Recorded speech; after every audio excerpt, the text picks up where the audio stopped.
Hello, everyone, and welcome to TradeFinder Live. My name is Zach. I'm one of the team here at Elliott Wave Options, and I'll be facilitating this session tonight with our speaker, Rob Roy. I was just actually discussing with Rob how interesting of a day it was today, especially in the crypto world. So I'm very excited for the session he's about to share with you. I think it's going to be a good one. There are a few housekeeping issues that I need to cover off, a few details rather, before we get to Rob, who I'll introduce in just a few moments. First and foremost is our live disclosure disclaimer agreement.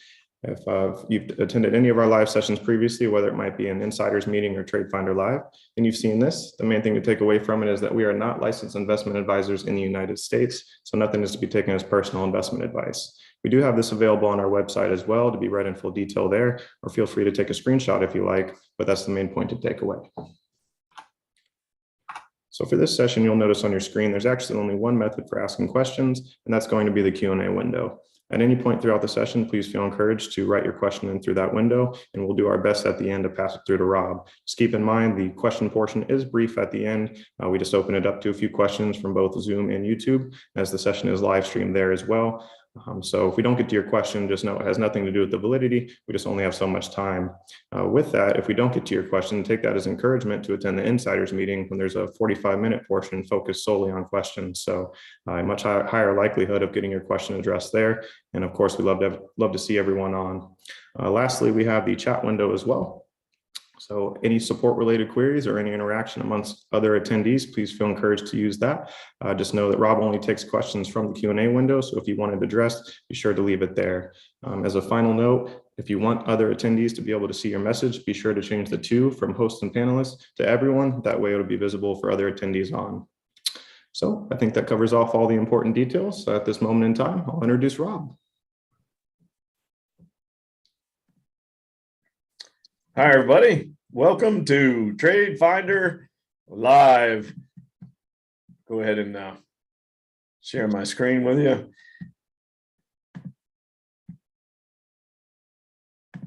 Hopefully everybody can see that. And now hopefully everybody can see me too. So welcome if you're joining us from one of the live streaming services, or if you're one of our longtime viewers, welcome to everybody. Here's a quick rundown. Zach already did a really good job of explaining to you how the Q&A works throughout the presentation. We'll start by talking about the markets, and as he said, interesting day in the crypto world. So we'll spend a little bit of time on that, and then we'll talk about the rest of the markets as well. A lot of you ask about the international markets. And for those of you not interested in the international markets, please don't tune out during that time frame, because there's been a lot of really good patterns of tradable securities on the U.S. exchange that have to do with international markets. We'll talk about any trade alerts that we have closed for our Elliott Wave option alert subscribers. We'll go through a review of the trade considerations that we've identified in recent trade. There's not too many of them left, but there's a couple of them for us to look at, and we'll go through and see if we can find one that looks good for tonight. And with whatever time we have at the end, that's when that Q&A that Zach went through with you will come into play. So with that, let's go ahead and take a look at the markets. And I'm just going to make sure that you're seeing my screen. And here's the S&P, and we with the Elliott Wave on, you can see we are now in a 5-wave impulse pattern. That wasn't true the preceding weekend, so that's been developed. And we are getting to the point where we're a bit oversold. One of the main things to take away from where we are, and then I'll come back because you've heard us talking about this for so very long, is that gap. There was a lot of comments on YouTube that didn't think that gap would get filled. When we look at the Qs hitting that wave 5 target, and people are like, yikes, if it ever goes down there. Well, it's there already. But there's the gap that was filled going all the way back to the beginning of April last year. So a year ago is what created that gap at 400 that we've been waiting to get filled, and that is now filled. So now the market is kind of left to its own vices. Now we filled that gap. When does the wave 4 begin is the question. Clearly, there's likely lower lows to come based on where the wave 5 tap box is. That's time and price projection. And I've had people on our YouTube videos when we do our summaries. And by the way, if you're streaming on YouTube and you haven't visited our channel, please do so. We do market reviews we do this TradeFinder, we do market reviews every weekend, and people are saying, well, how do you do your Wave 5 tap box? Well, I don't do it. The software does it. And the software program is called Profit Source. Find out more information about it at hub.com. That's HUBB.com. If you're interested in it, I think it's the best Elliott Wave software on the market. And I've tried all the ones that I know to exist. And the software, here's the key thing, is programmed exactly to the algorithm that Ralph Nelson Elliott wrote. So it's not anybody's individual adaptation of Elliott Wave, which there's a ton of them out there, and a lot of people that try to label Elliott Wave on their own without the aid of software. And if you've ever seen the actual algorithm, how many pages of code it is, you would realize that with all the stuff that he put in there, to try to just eyeball it and do it on your own probably isn't going to be very successful. I don't label these, the software does, is my point. And I wanted to bring that up because it's been asked on the comment section on our YouTube videos. But there's the 10-day moving average, and here's where we closed. We tried to trade a little higher both yesterday and today, and both days sold in lower towards the end of the day. And it's a little bit oversold, not significantly, which is the scary part. But the main thing that's setting up for a potential rally, and this is what I talked about in the last weekend's S&P update, is we're starting to get some pretty good separation between the 10 and the 50-day moving average. That works exactly like being too far away from the 10-day moving average works. You've heard my expression so many times, no security in any time frame gets very far away from the 10-day moving average. Well, it works exactly the same between the 10 and the 50-day. Just look at the previous history.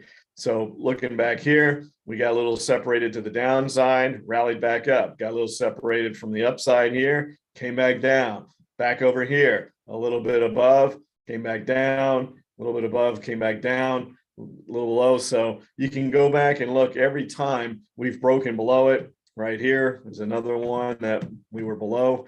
So it didn't follow it all the way down, which is what some people have said. Well, it can just follow it all the way down. Well, it usually doesn't do that. See, there was a little separation, came back up. Even though we made lower lows, you just don't see that separation last very long. And so when you go back and look historically with what's happened over the past year, this is about as long as it's been this separated. So it's like a megaphone, right? I mean, the point where they last crossed was back here. And now you can see the width of the megaphone type shape here with the significance between the 10 and the 50. So even if we were to bounce sooner rather than later, it doesn't necessarily mean that the lows are in. We just need to close that gap between the 10 and the 50-day moving averages. And then, as I said, likely we are headed for lower lows based on where that wave 5 projection is down there around 370. Could be as high as 380, but somewhere in the 370 is the midpoint of it. And, honestly, we're not that far away. Look at the low today was 394. So it's not a tremendous distance away from actually even hitting that target. So my long-winded point here is that there's a number of signs that are suggesting at least a bounce. And I'm not calling for any sort of a long-term rally. I'm not saying that the bottom is in, the market's over, in fact, or the downside of the market's over. In fact, I still feel like for all this selling to wash out, we have to have just one of those really ugly, bloody days with a big spike in the VIX. And the VIX just refuses to spike up high enough. It keeps getting caught in that area around 35. So I'll just go ahead and show you the chart of the VIX now before we go any further and see what I mean. It just stays in the upper end of this range. Well, that hasn't put in a bottom in December. It didn't do it in January. It didn't do it in February. And it hasn't done it in April or May either. It just shows that there's added volatility in the market. But I think for this to end, we need one of these kind of things. Something above 40 there, well, like June last year, above 45. Doesn't have to be as significant as what happened with COVID, where we got all the way up to nearly 90. Not calling for anything like that. I just don't think that these spikes up to 35 are enough. Now, an alternate argument could be, well, if we stay pounding that 35 level long enough, it's just like wearing your opponent down, right? Like in a boxing match, you get a guy that's a knockout artist versus a guy that's a boxer. and the boxer doesn't necessarily have the knockout power, but he just wears you down, right? He just beats you up for 12 rounds and ends up winning because he just beats you up the whole time. And that's an alternative argument that would make sense, is that we just keep pounding that 35 level. We keep all this additional volatility. At some point, it's just, that's it. That's enough.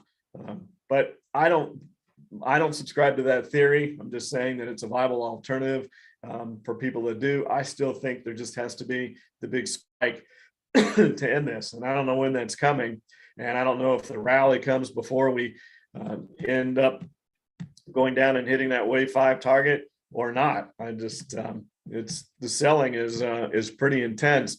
Obviously, trying to hold 420 worked for a while. Pardon me. Pollen up here. It's crazy. But you can see here the 420 level. It held in January, it held in February, it held in March, it held in April, and now it's broken down below that. Without that, we had that little bit of a rally on the day that the Fed said 75 basis points went on the table, and that caused the market to rally. And then I think that the realization of is, maybe they're still behind the curve.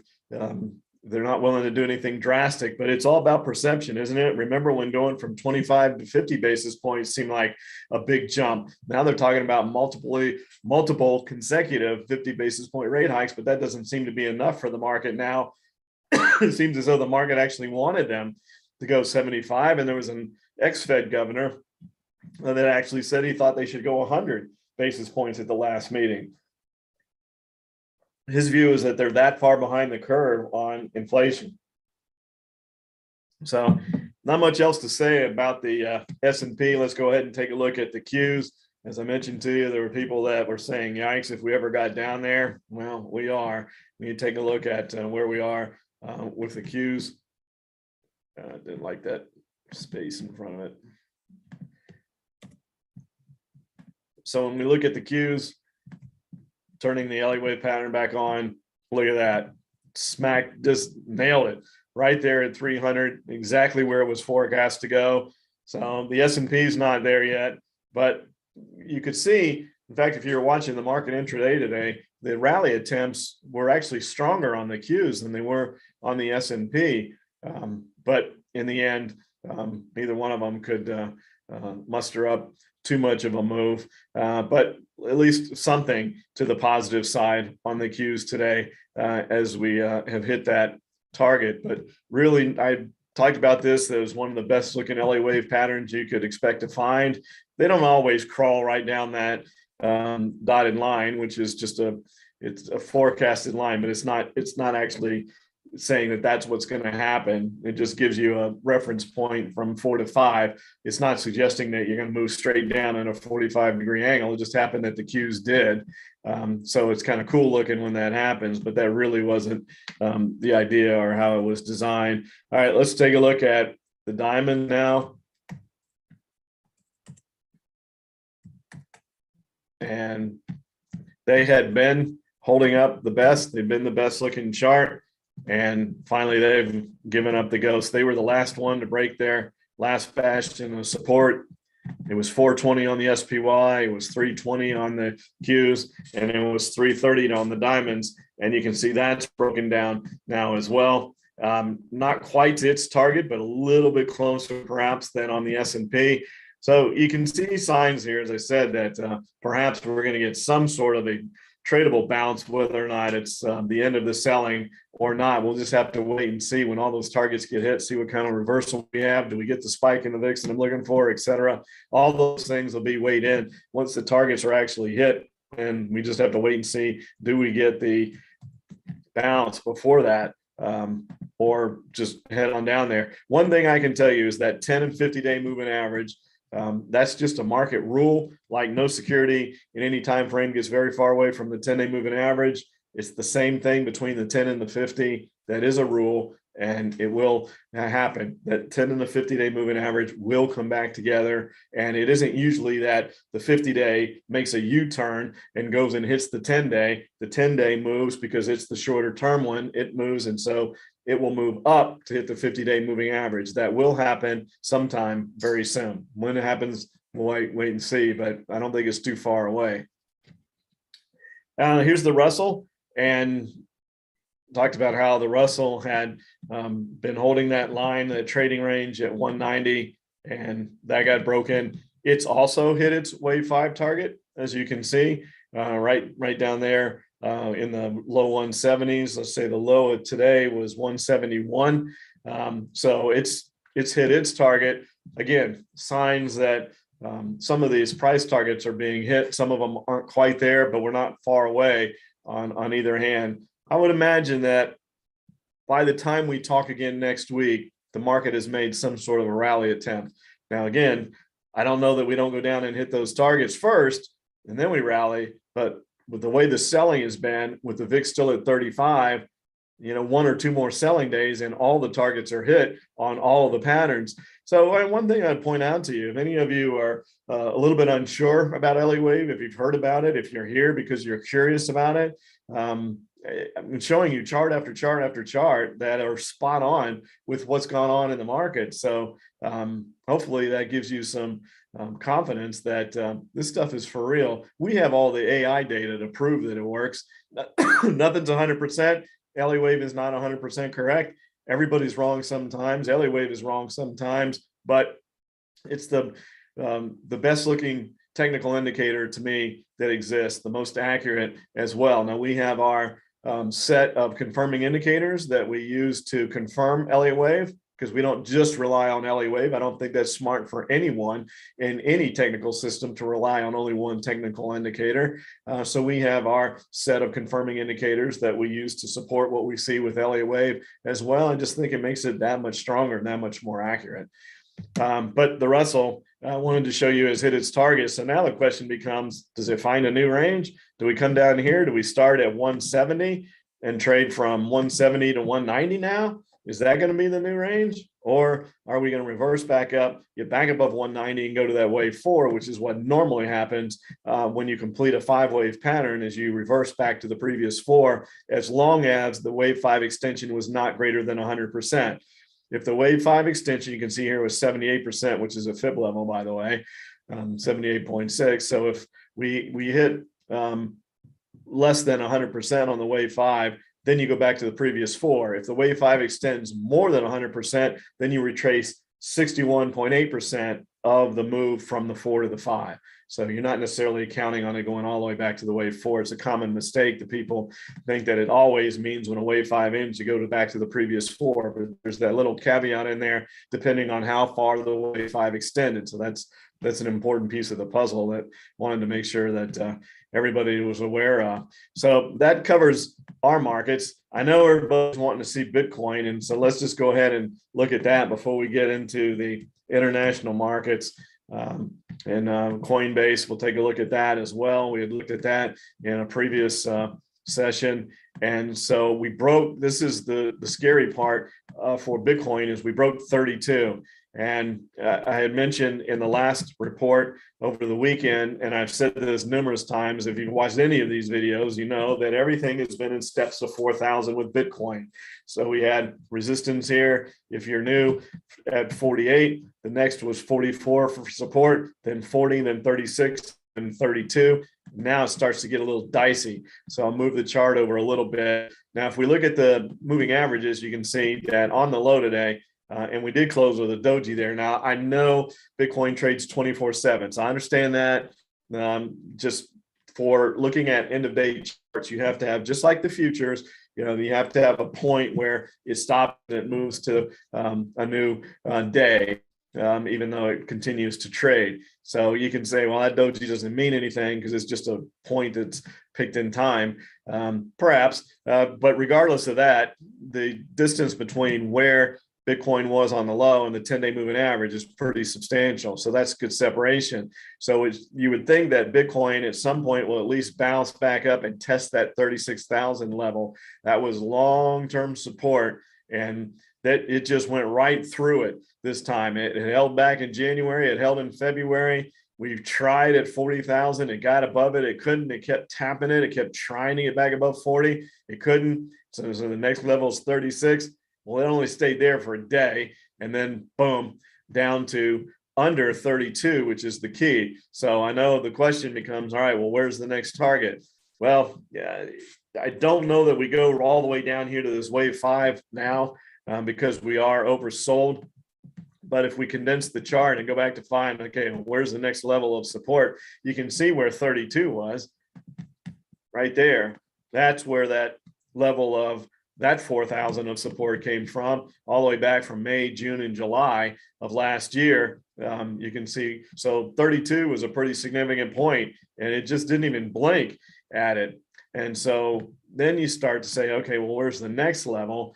And it's a little bit at 28, staying with that theme of 4,000, but that's not very strong. It's nothing like the 32,000 was, where he tested it numerous times over a period of 3 months. We kind of just broke above this and came back and tested it once in January of last year, and that was it. So that's not very strong. And then we've got this gap in the charts here. And again, people are like, the gaps don't mean anything in Bitcoin charts. So if that's your view, we won't spend time there. But here's where the next significant level of support is at 20,000. So if that wave 5 target doesn't hold on the Elliott Wave pattern, which is down here around, well, the top of the box is at 27,000, but it goes below 24 with the frame of the tap box. If that doesn't hold, then 20,000 is next. Now, again, in the meantime, we are oversold, and there could be a bounce back up to test 36,000. And that little bit of a break above that would create that wave 4 for the new low. So it looks like new lows are coming with Bitcoin as well. Same thing with the S&P. New lows likely in the future, but do we bounce first before we get those new lows? And with the significance of the separation between where Bitcoin is now and the 10-day moving average, I would say that it's likely that we bounce sooner rather than later. So let's look at Coinbase, and that's pretty nasty on what occurred, not just today, but over the past couple of days. And you can see we're at a 76% extension on the wave 5 there. We were looking at this back up in here when it looked like a point there where if it broke that, it would be pretty bad. And it tried to hold 120, couldn't do that. And so let's put the moving averages on here as well. Same scenario, not quite as sad as that sounds, not quite as oversold as Bitcoin is from the 10-day moving average. A little bit of separation there, but you're starting to get some decent separation from the 10 and the 50-day, just like we have with the S&P. And so you can see the movement back up here, not quite as pronounced on Coinbase as it is on the S&P as far as that separation between the 10 and the 50. It separates and then it comes back, but the separation can last a bit longer on that than it does on the markets on an individual stock. So ugly day. Where does it go from here? At a wave 5 extension, the tap box is gone, so we've hit our target price. And so now it's just, does it extend to 100% or not is the only question. And I would say likely not, with the fact that we have that separation between where it closed and the 10-day moving average. So looking like an oversold bounce is due there as well. Another thing that I'd like to mention on these moves is how vertical they are. You hear me talk a lot about the fact that I don't like it when things go up vertically, because what goes up vertically often comes straight back down. So if it goes straight up, it comes straight back down. It works the same in the inverse. In other words, if you go straight down, often you get a pretty decent bounce back to the upside as well. Now, usually when you have a vertical move to the upside, it retraces the entire move when it comes back down. I will say that when you have a vertical move lower, doesn't necessarily always retrace the entire move back to the upside. So perhaps all we get out of this is a bounce back towards 120, maybe, and that could be it. But you've heard me talk about the view that we're in this crypto winter time, that cryptos are going to be kind of out of favor until we get to the next halving period for Bitcoin, and that's not till a year or at least away. So Bitcoin is going to struggle, it seems like, from now until whenever that occurs again. Perhaps we have a bit of a rally in the meantime, but I think we need the market to rally along with it. So I'm going to go ahead and show you TNX. We'll look at that first so we can see where interest rates are. And finally, a bit of a reprieve, although look at the chart, a doji.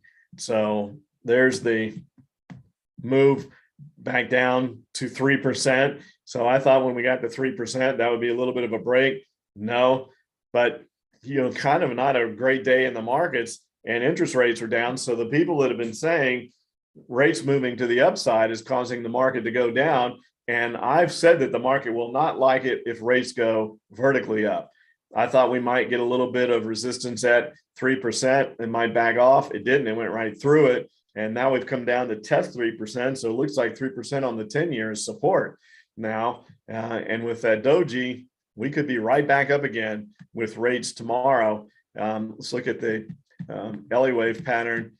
And you have that really strong wave 3. We will get a wave 4 at some point. That's always the challenge with a wave 3, is when does the wave 4 start? This 4 here tells you where the 4 could likely wind up once it begins. This does not mean, and I'm pointing this out because somebody incorrectly copied and put it out on Twitter from my last video, that Rob says that the wave 4 is underway in the markets. I didn't say that, and they showed a chart that looked like this. I say every time, that is not telling you the wave 4 has started. It's telling you if the wave 4 starts, that's where you can expect it to begin. So if the wave 4 were to start today, that's where you could expect some support. It is not forecasting or saying that the wave 4 is now going to start. So if interest rates continue to go to the upside, that 4 projection will adjust based on how the algorithm finds the movement as we move to the upside. So I want to be real clear on that when you're looking at these charts. When you see that, it doesn't tell you that the wave 4 is underway. It's just, that's why they're projection boxes, time and price projections. So if we move today, that's where we go. Anyway, I just want to be real clear on that, because it's aggravating that people do stuff like that. They say you said something when it's not what you said, and they show a picture without the words, without any of the commentary that I talk about time after time after time. But that's the world of social media that we live in today, isn't it? I mean, that's just the way it goes. So let's go ahead and take a look at the dollar. I'll move this out of the way and we'll bring up a chart of the dollar. How has the dollar been faring with this kind of movement in interest rates? And about as you would expect, it's hung in there pretty well. So the dollar isn't really causing what's going on in the market. Interest rates backing off today didn't cause the market to not rally today. So what is going on? It has to be lack of faith in the Federal Reserve and the fact that they're going to start withdrawing liquidity. It's important to remember that the market always looks ahead. The market always looks 6 to 9 months ahead. So the market will begin rallying as far as when our next big rally is before the Fed rate hike cycle ends. And that confuses people. They're like, they're still raising rates. Why is the market going to the upside? Because the market is looking ahead. The market's anticipating when, at what point in the future, that the Federal Reserve will begin to add liquidity again and stop withdrawing it. And the market will rally well before it happens. And so that's what's going on now, I think, is I've said, I believe this 100%, that the Federal Reserve will overshoot the mark. I know there's been a lot of calls for perhaps the Fed will get more dovish. They seem possibly a bit more dovish in the last meeting with the fact that they took 75 basis points off the table. I wouldn't be surprised if that doesn't come back on the table. They flip-flop all the time anyway, so they haven't really stayed true to their word on anything as far as what's happening. They just managed to whatever's going on at the current meeting. I can't imagine Alan Greenspan's thoughts on all this kind of stuff. But anyway, it wouldn't be surprising to me to see 75 come back on the table at some point in time, depending on inflation. We'll see what the inflation data shows tomorrow. That'll be helpful, and that may give us an idea of, do we sell hard again, or does the market actually rally? So tomorrow could be a very interesting day. So watch that weekend update when we post that to see where the market likely goes from here. All right, let's look at some international markets, and then look at some of our case study considerations, and we will look and see if we can find something today and get to the Q&A. So let's look at Australia. I like looking at the XJO. I know a lot of you want to look at the EWA because it's more tradable, but I really like the clarity of the pattern on the XJO. So just know that if you wanted to trade the Aussie market, you could trade the EWA. Just closing that out. And so there we have pretty rough times there on the ASX as well, all the way back to this area. It wasn't that long ago. This is what's amazing. It wasn't that long ago that we were talking about, and what was that day? I'll give you the exact date, April 20th, that we were talking about the ASX trying to break to new all-time highs. And it ran up against the resistance area there of that previous wave 5 back in August of last year. And it tested it again in January. So here we're back up there looking to go to new all-time highs. In no time, we're down testing this support level from January, February, and March. Looking at the 10-day moving average here, also very oversold market right now. The separation between there and the 10-day moving average looks like the ASX needs to bounce as well. Again, these don't have to be big rallies, just oversold bounces to close those gaps. Note that different scenario here.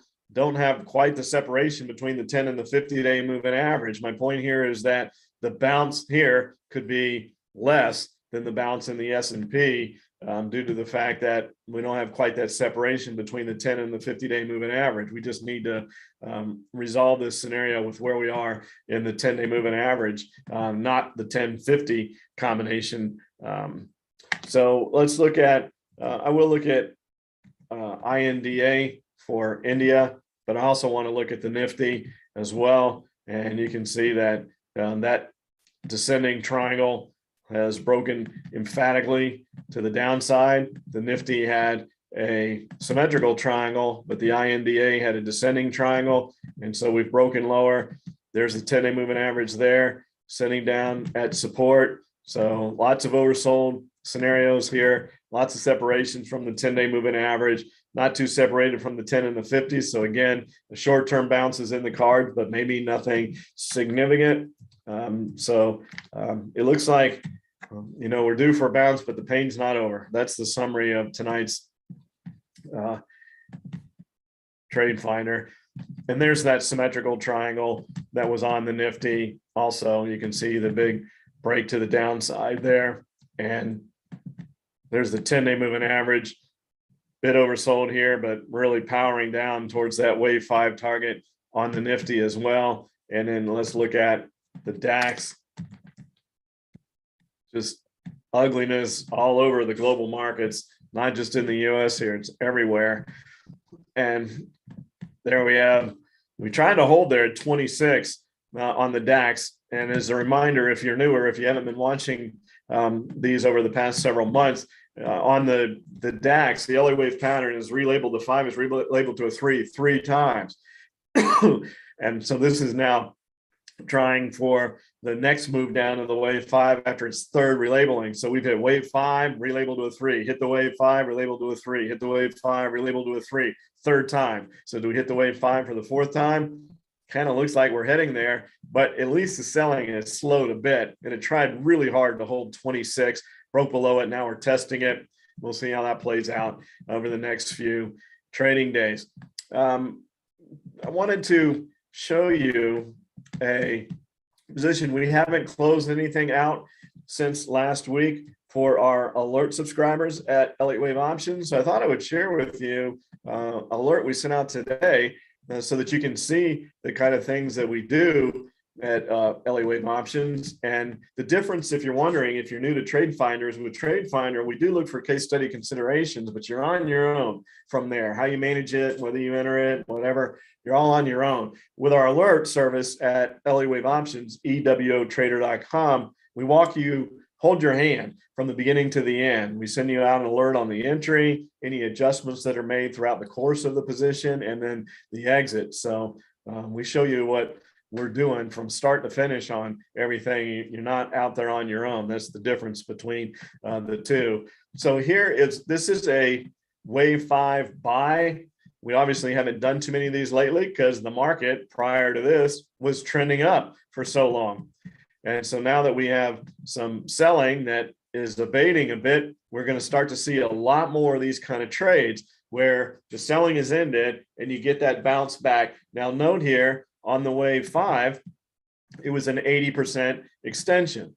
So we didn't go to 100%. So where's the target? The previous 4 is the target. And then you look at the DMI, we have the ADX breaking up, separation between the two directional indicators. So the possibility, or at least the support, is there for a move back to the previous wave 4. In addition, the 10-day moving average is just crossed above the 30, which is part of our support system within Elliott Wave, part of our technical indicator support system. And you can see on the low today, yesterday, the previous week, basically, the lows have been above the 10-day moving average. So if anything is going to bounce, it's this.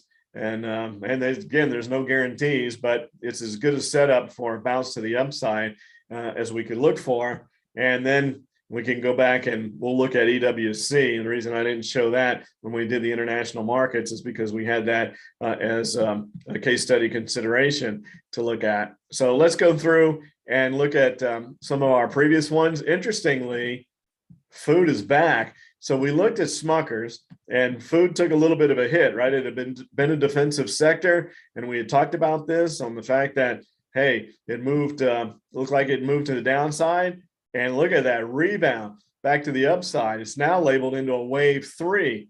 So if we go back and look at our entry price, it was at 142, and then the high yesterday was 146.74. The high today, 146.38. And we look at the 10-day moving average, you can see we're above the 10-day moving average there on both the last 2 days, closing above it. So, you know, if you wanted to continue to stay in there, there doesn't look to be any reason to move back in. So a little bit of a blip in the foods, but it seems like they're ready to turn and head back to the upside. So that one was pretty interesting. Just when we're saying, you know, maybe this one isn't going to work out, springs back to the upside. That's where trusting the patterns comes in. And then we looked at ODP. This was on April 19th, and this was a downside trade, expecting it to go down to this previous 4. And that was because 91% on the wave 5. So this one's retracing back down to the previous 4, and look what we hit today, 42.33 on the low, 42.23, excuse me, on the low today. That's awfully darn close. So if you're staying in this one, I don't know, you know, perhaps you're getting a little bit greedy. We're basically there, so we're going to cross this off as success, and then we won't look at that one again because that was our plan. I moved down to 42. And we got there. So that one worked out really well. Again, the SJM one is back, moving to the upside. Now, last week, when we talked about Canada bouncing back up to potentially closing that gap up around 39, it looked pretty good because it was oversold as well. And that didn't happen. We got a bounce. See, there was your oversold bounce. We got a bounce, but it didn't go back up to 39. It only closed the first gap right there at 38. It didn't go to 39, and it's powering lower. So an exit would have been the break of 37, since that was support going forever. All this area of support at 37, it's broken that. So what was once, in my opinion, or whatever that's worth, one of the best looking markets last year, India looked really good, but as recently as back in February, March, it was one of the better looking markets. That in Australia were leading the way as the two best looking charts, and both of them have completely fallen apart. You can see the zigzag to the downside there now. For those of you that are familiar with zigzag patterns, so that would be the C wave extension there at 100%. They're 3-wave patterns. And people say that you can't have a zigzag because it's corrective in an impulse move. Of course you can. You absolutely can. And so there it is. And they're in wave 3s all the time. And that's what we like to look for within wave 3s. So a little bit lower perhaps on the EWC, but that one, yeah, that looks like it's still oversold. So perhaps if you had followed that one, you hadn't gotten out, you could look for a better exit, but I don't think that one's ever coming back to profitability. And then here's one on Reliance Steel. We looked at this. Now we sent this out as an alert to our subscribers. And what happened the very next day was we got that move, boom, the next day. Now we didn't close this out as an alert, but a lot of our alert subscribers sent me messages that they went ahead and took it. It was a one-day trade, in and out the same day. It was actually a day trade. We entered it when it was up like 30 cents and it closed up like $6 and change on the day. And some of them went ahead and took it off. We have not sent out the alert to close it out because I think that there's higher highs to come. But you could have taken a quick gain, one-day gain, if you had wanted to. So that one is at an area of support. It should hold here. It needs to hold right here. So that's a key level right there. Came down, tested the 50-day moving average. That happens. It hit a 60% extension. So it hit a fib level, backed off. Quite often when you hit a fib level, you retest before you go to the next fib level. That's commonplace. That happens all the time. So that's the update on, as I said, we only had a handful of them. And so let's take a look and see if there's anything that we can find as a case study consideration for tonight. Perhaps that XZO that we sent out as an alert is as good as anything we'll find. There's nothing in the impulse side. We can look at corrective stocks and see if there's anything there, which is where we found the ODP. Westlake, 63%, so it really went to the 61.8% fib level, and there's a bunch of support here at 110. Where are we trading here? 127, so that looks pretty good. Actually, down to test the 10-day moving average today. Or that's the displaced moving average, excuse me. Let's see where the 10-day moving average is. That's the 6.4 displaced moving average. It already broke below the 10-day moving average. So a displaced moving average is when you try to let the moving averages do as much forecasting as they can, right? Because a regular moving average is giving you the average of what's happened already. It is all hindsight. It's all Monday morning quarterbacking with moving averages, what's happened over the past 10 days. And then you look at the angle and where the likelihood is to move, and sometimes it moves away from that. But when you do a displaced moving average, you take a short-term moving average, like a 6-day moving average, this is what we look at, and you move it forward 4 days. So this is trying to give you a forecast of where it likely will be, where the moving average likely will be 4 days from now. So it's very short-term. It's trying to give you a quick look at where things could be. And the break of that is a sign that it's likely to continue lower. So if we look at the money flow, it's dropping off a bit, diving back down on the CCI. So that one looks pretty good. Let's go back and look at the other one. Or I think I'm going to put HZO on there as well. Oh, that one's already, there's Altria. Good old Mo. And that's already done its thing. You can see where the bottom was on the 4, but clearly you can see where all the support was as well. So that one's no consideration. It already made its move. today. So we have Westlake and HZO. So let's look at those since one's one direction, one's the other. So for tonight, our case study consideration is going to be WLK moving lower, and the price target is 110.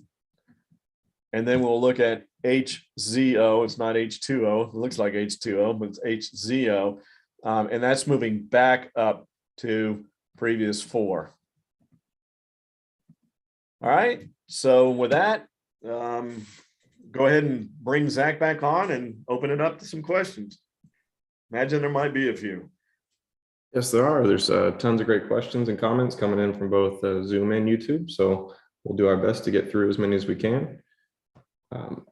First off, I want to mention the upcoming time strategy mastery session coming up. For those existing subscribers, you will be auto-registered and should be receiving that invitation very soon. I've also just included in the chat the link to sign up for anyone that's not an existing subscriber.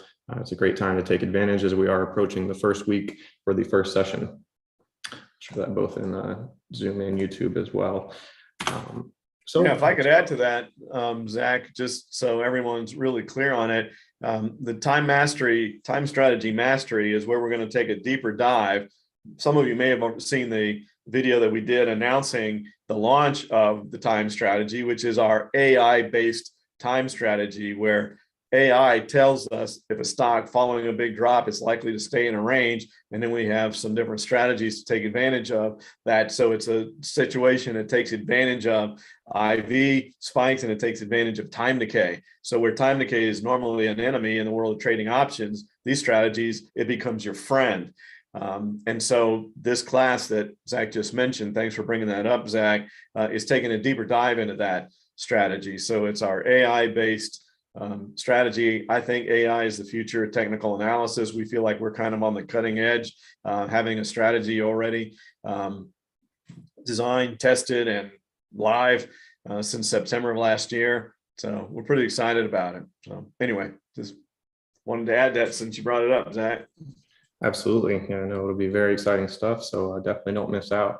So first off, I'll share a funny comment here from Hanshin from YouTube. Said, we hit your IWM target today. I can see you doing an Oh Susanna line dance in your cowboy outfit. That one got a chuckle out of me as well. Cowboy outfit. It's Chuck Norris. Chuck Norris outfit. Next up, Stephen shared some helpful info on dealing with allergies and whatnot. It'll probably just be easier for me to send that to you via text or email, but Stephen also would like to look at biotech. Has been killed since 2021. Any chance we might be getting to a bottom on the XBI chart? Well, let's take a look. And I welcome anything dealing with allergies. Take a look at anything. I suffer from them pretty significantly.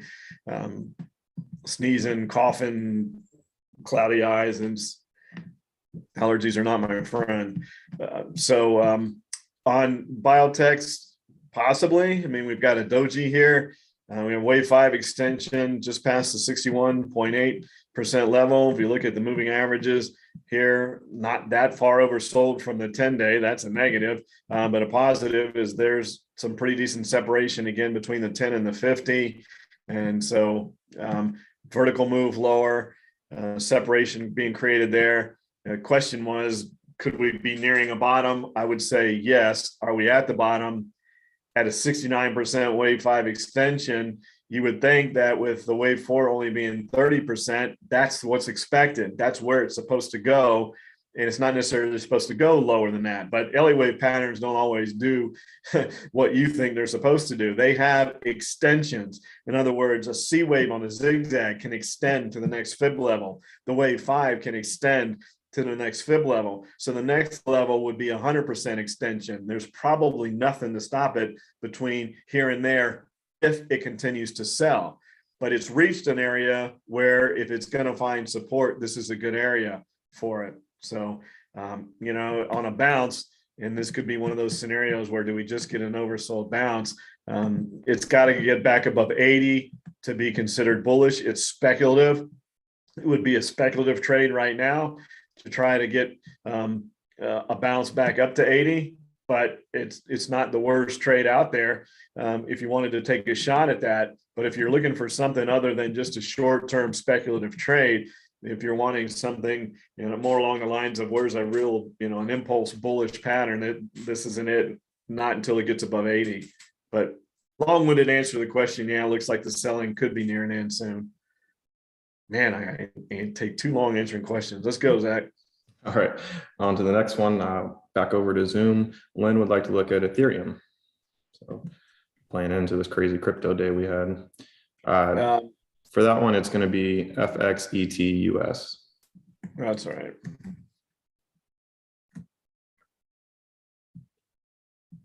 You sure? I must be off on that. FXEHUS. ETHUS. I swear that's what it was. And we looked this up before. It's been a bit since I had the chart up. Give me a second and I'll find out. And come Okay, back. yeah, let's go to another one. You look that up while because it'll take me forever to answer the next question.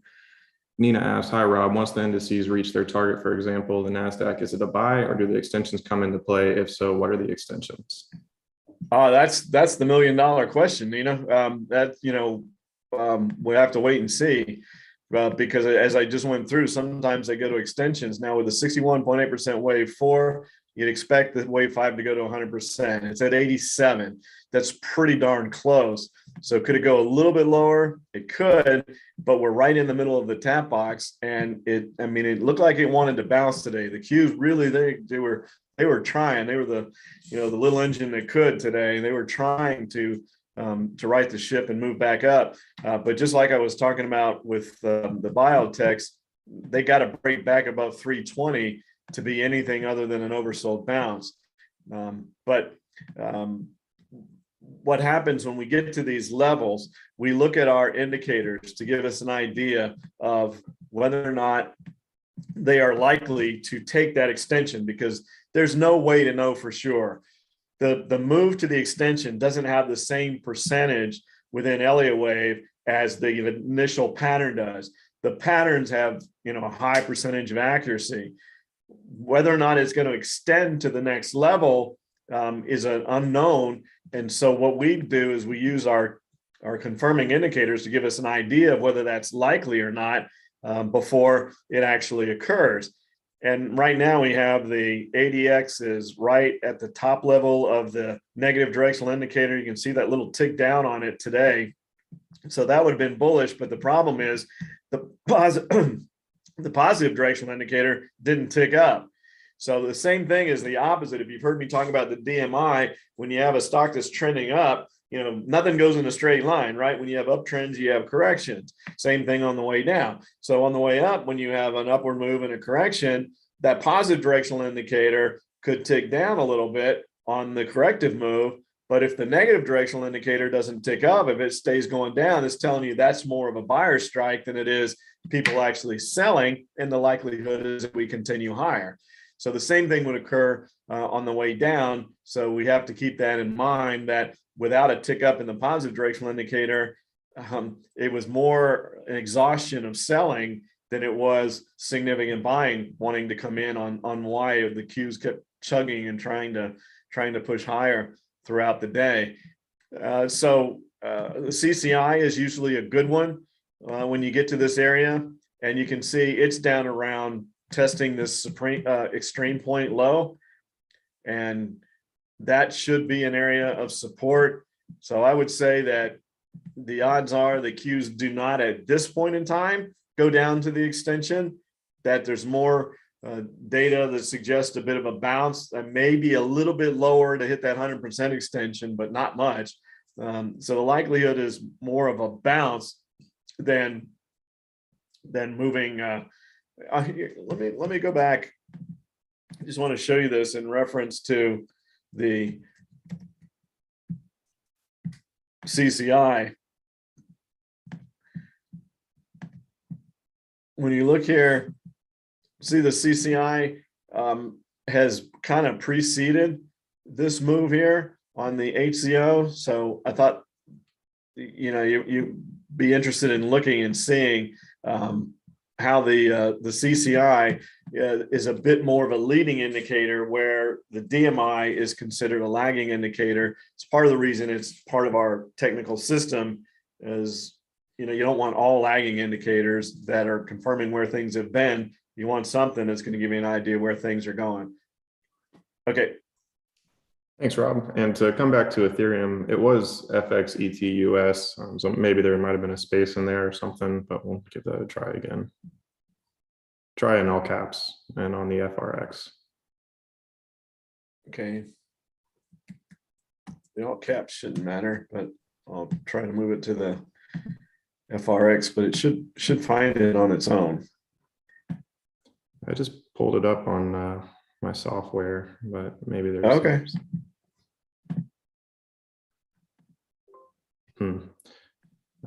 Maybe with the traveling laptop, there might be a historical data issue at the moment. So we'll just have to come back to that one next week. Okay.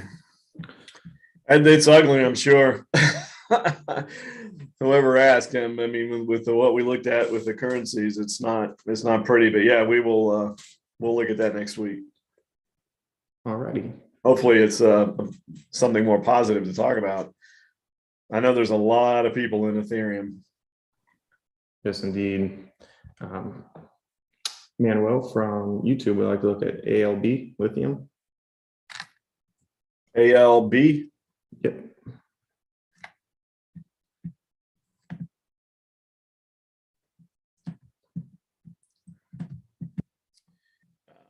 Some resistance there at 240, which would be expected because that was the previous 4.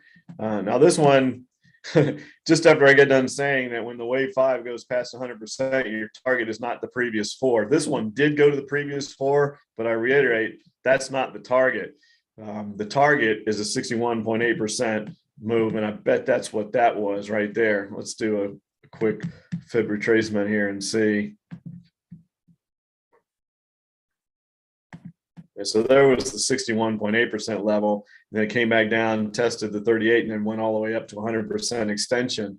So that one was did more than it was supposed to. So the problem here is it's going to have a hard time now moving much higher from this point because it needs to start a new impulse pattern. And you don't really want new impulse patterns starting off with a vertical move like that. I would like to see, well, first of all, if you're bullish, which I assume that's why you're asking about it, if it's ready to go back to the upside, it needs to hold 220. So again, if you wanted to take a speculative position, 220 would be your stop, because if it doesn't hold that, it's going below 200, back down here to this support around 190. So it'll be back down in this area here, and then you got resistance at 240. So it would be a speculative trade between 220 and 240. Again, it tried just a couple of days ago, couldn't get back above that. But if it gets above 240, I can tell you with a high degree of probability, nothing's 100%, that it's going back to that previous wave 5 high there. So if it can get above 240, it likely goes back towards 290, but it's got to get above 240 first. And in order to get above 240, it's got to hold 220. So that's what I see there. All right, let's do one or two more, and then that'll be it. Absolutely. So Joe from Zoom would like to look at USO.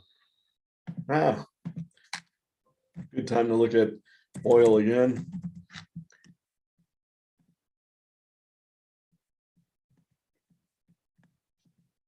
So we've had this. This actually would be a good one to finish on, but I said 2 more, so we'll do 1 more. But with the triangles, and we do a lot of them in our volatility portfolio, you have this big triangle here, and then we had an attempted or false breakout to the upside, and then an attempted move lower. That never happens. You don't get 2 false breakouts. What it's telling you is you're building a larger triangle. Apologize. So here's what's happened. We're still in a triangle pattern now. It's just larger. And what that usually means is frustration if you've had a strangle on it, because time is ticking away. But the positive is when it breaks, it usually gives a more volatile break because it's consolidated for so much longer. So it's like compressing a spring, right? When you compress a spring with your fingers, the further you compress it, when you release it, the more it jumps. Kind of the same thing here. The longer that formation is and the more towards the point, the greater the expected jump is. So I would say we likely have some more sideways days, or perhaps, we just break out from here. But right now, as of this moment, it's in a larger triangle pattern. So something significant is going to happen with oil, and I don't think it's too far away. It'll be interesting to see. And thank you for a great presentation tonight, Rob. We'll finish on this last one here from Alan from YouTube. Is SoFi dying or is it a buy? It's a good question. We haven't looked at that one in a while. Ooh, I see why you ask. That has to hold here at 5. The break of 10 was a problem because if you've heard me talk about this actually is a good one to finish on because it brings this rule in. The $5 and $10 rule you've heard me talk about before. Stocks or companies that have their investment objective as registered as aggressive growth can own stocks that are at $5. If it moves above 10, then institutions, mutual funds, et cetera, with an investment objective of growth and income, but anything growth minded can own stocks at $10 or more, but they have to be aggressive to own between 5 and 10.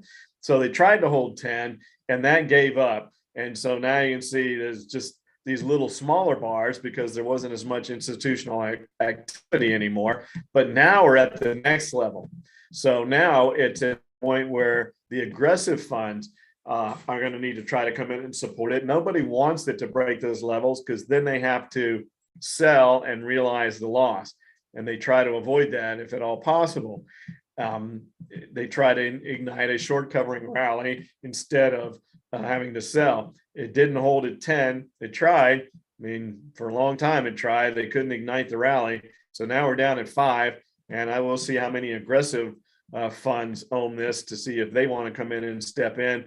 But at this point, with 132%, so we're at another fib level there of the wave 5.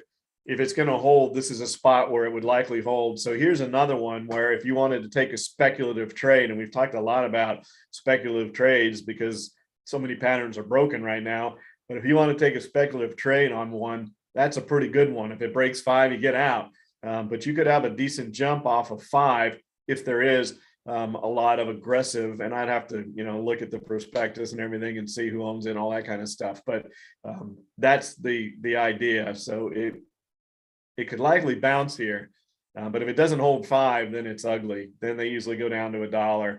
They usually, if it's been institutionally owned and you had a stock that's traded, this high for this long, if it breaks 5, it's usually not good. So potentially a tradable bounce and nothing as far as an impulse pattern to the upside or anything sustained bullish unless it gets back above 10. And that's a tall task. It has to get back above 10. And then all the institutions that got burned have to take another look at it and say, do we even want to try this again? So a lot to talk about there. But right now, you could take a shot at it to see if it bounces off of 5. Thanks, everybody. Really appreciate it. Time's the most valuable asset that we all have. We are very much appreciated. I'm super passionate about that. You spending some of your valuable time with us, and we do our best to make it an informative and educational use of your time. Thanks so much. Have a great